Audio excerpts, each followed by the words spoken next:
Gila,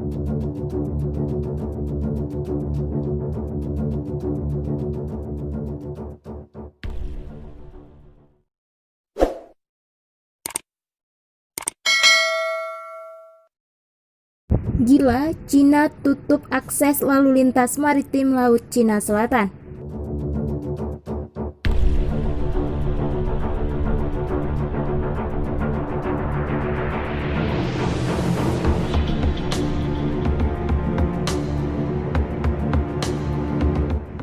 Ketegangan yang terjadi di Laut Cina Selatan tentunya telah menimbulkan kekhawatiran baru bagi dunia. Dalam ketegangan tersebut, Cina disebut-sebut mampu untuk menutup lalu lintas maritim di laut itu dengan tujuan untuk mempertegas kedaulatannya di sana. Dikutip dari opini yang dimuat The Maritime Exclusive, Gray L, seorang ahli kawasan Asia Australia, menuliskan bahwa meski hal ini terbilang aneh dan terkesan tidak mungkin, namun Cina sangat mampu untuk melakukannya kapanpun, mengingat kehadiran militer Beijing yang cukup tinggi.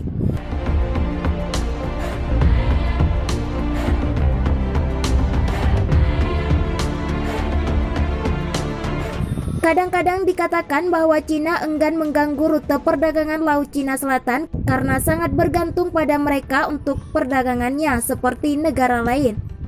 Tetapi studi ini memberikan perspektif yang berbeda tentang potensi tersebut, tulisnya dikutip Senin 23 November 2020.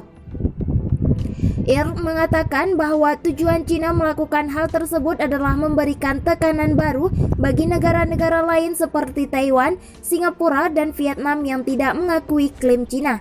Karena ekspor negara-negara itu sangat bergantung pada jalur pelayaran laut kaya hasil alam itu. Taiwan menjadi yang paling rugi dengan penurunan PDB sebesar 33%, diikuti oleh Singapura dengan kerugian 22% dan Vietnam sebesar 13%. Jelasnya lagi, seraya menyebut kerugian Cina diprediksi hanya 0,7% saja.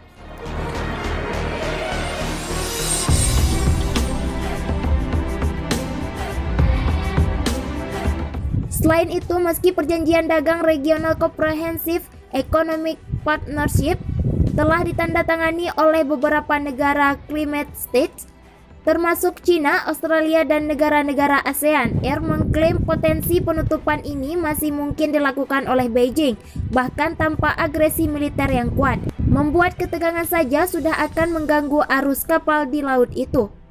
Saat ini eskalasi di Laut Cina Selatan belum juga usai.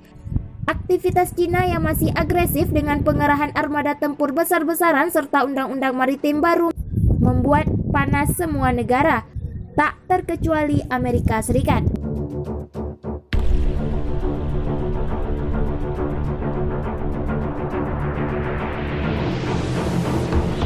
Diketahui sudah beberapa kali kedua negara melakukan aksi yang cukup provokatif, seperti mengirimkan pesawat pengintai serta menembakkan misil di wilayah itu.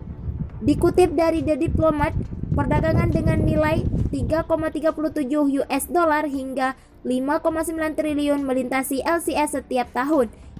Di tahun 2016 ada 5 negara yang paling mengandalkan LCS untuk lebih dari 50% dari total perdagangan mereka, yakni Vietnam 86%, Indonesia 85%, Thailand 74%, Singapura 66%, dan Malaysia 58%.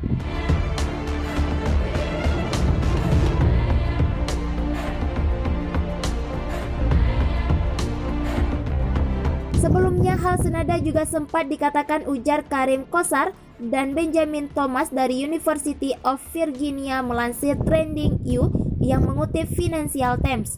Risiko perdagangan sangat jelas di LCS. Apa yang akan terjadi jika peristiwa geopolitik menghentikan perdagangan Laut Timur Barat melalui LCS dan berbagai selat Indonesia dan memaksa kapal-kapal untuk mengalihkan Australia Selatan?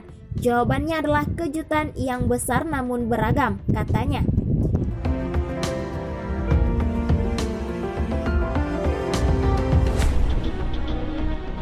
Mereka menyarankan pemilik kapal mulai melakukan lindung nilai dan mengasuransikan kapal meskipun krisis belum menyebabkan konflik yang sebenarnya.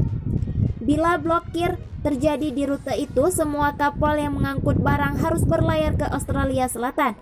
dan ini akan membuat perdagangan kehilangan banyak uang karena kenaikan biaya pengiriman. Selain itu, Cina mempertegas posisinya dengan melakukan klaim sepihak atas Laut Cina Selatan. Tak cukup sampai di situ, Cina juga menciptakan sebuah peta dengan klaim 9 garis putus-putus di Laut Cina Selatan. 9 garis putus-putus itu merupakan batas yang ditetapkan oleh Cina sebagai wilayah kekuasaannya, mencakup Laut Cina Selatan, dan yang paling penting klaim tersebut tidak berdasarkan hukum laut internasional. Dengan kata lain, tindakan Cina tersebut dianggap ilegal karena tidak berdasar.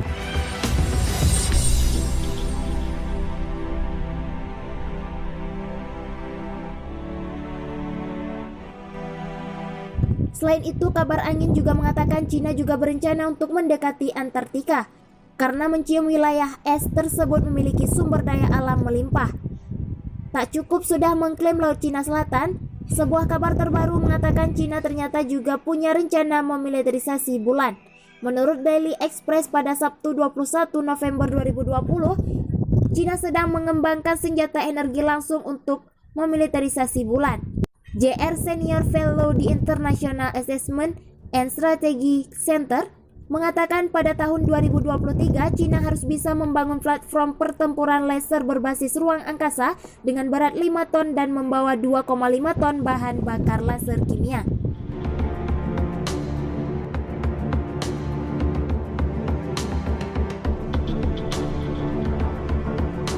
Dalam makalah berjudul Kemajuan Cina dengan Senjata Energi Terarah, pakar urusan militer Asia menekankan bahwa program luar angkasa Cina sedang dikembangkan untuk misi militer potensial.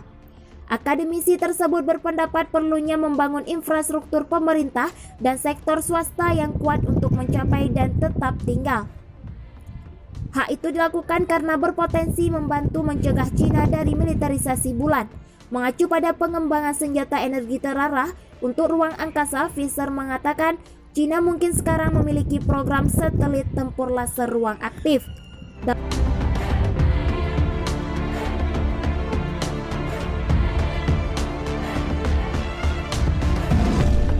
Laporan Pusat Penilaian dan Strategi Internasional, dia berkata Cina sedang bekerja untuk mendominasi potensi peperangan generasi berikutnya yang berpusat pada senjata energi terarah. Dia menambahkan dorongan untuk superioritas ini konsisten dengan dorongan Cina untuk dominasi ekonomi global yang diikuti oleh dominasi militer pada akhirnya, dominasi laut dan luar angkasa.